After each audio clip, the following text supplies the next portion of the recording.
अस्सलामुअलैकुम, मैं मोहम्मद अख्तर। तुसीं देखदे पे यूट्यूब चैनल ट्रैक्टर चैक दा आगाज़ तो बिस्मिल्लाह अंजाम खुदा जाने। जित्थां तुहाडा पीर उत्थे तुहाकू खैर ते तुसी वसदे रहो, तुसी हसदे रहो, तुसां मेरे नाल रहो इंशाल्लाह। मज़ा जल्दी चैनल को subscribe, like, share, Facebook page follow शालो सब कुछ कर दो। लाइक नू घंटे नू हाल ते कर दो क्योंकि रोज़ाना की वीडियो थोड़े ताईं मेरी पहुँचती रहे।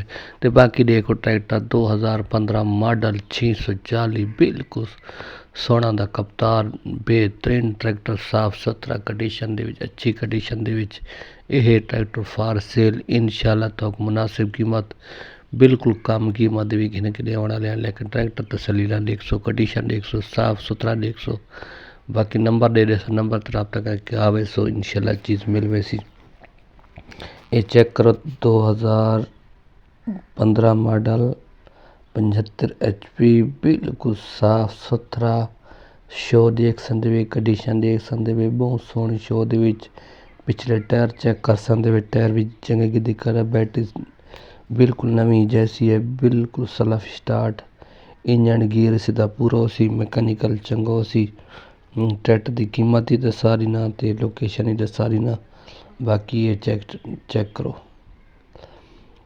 ये चेक करो तसल्ली नाल चेक करो सो। कंडीशन अच्छी है, थोड़े सामने साका दी बैटरी बिल्कुल साफ सुथरे, zero battery, self start tractor, mechanical चंगा, इंजन गियर दा चंगा, साफ ते सुथरा ट्रैक्टर। ट्रैक्टर की कीमत की गल कराएं तो कीमत ट्रैक्टर की बिल्कुल मुनासिब है। ट्रैक्टर की 19.5 लाख डिमांड है, 15 मॉडल 19.5 लाख डिमांड। मौके ते मजीद ही कमी पेशी थोड़ी बहुत वो भी होवे सी। बाकी थोड़ा चंगा लगे तो तुसा लाजमी आवना, ट्रैक्टर तसली ना देखना, कंडीशन देखनी है। तो बाकी जेल्लै लाई गई लोकेशन की गल, लोकेशन तो पता हो सी, लोकेशन इसदी तकरीबन डेरा असमील खान, उसदे नाल बलोट है, बलोट दे विच खला है। ये बलोट आंदा है, बलोट डेरा असमील खान दे नाल मीआल थोड़ी दे वञो तो उस साइड ते। बाकी नंबर दे नंबरां ते राबता करे सो आवे सो। अल्लाह हाफिज़।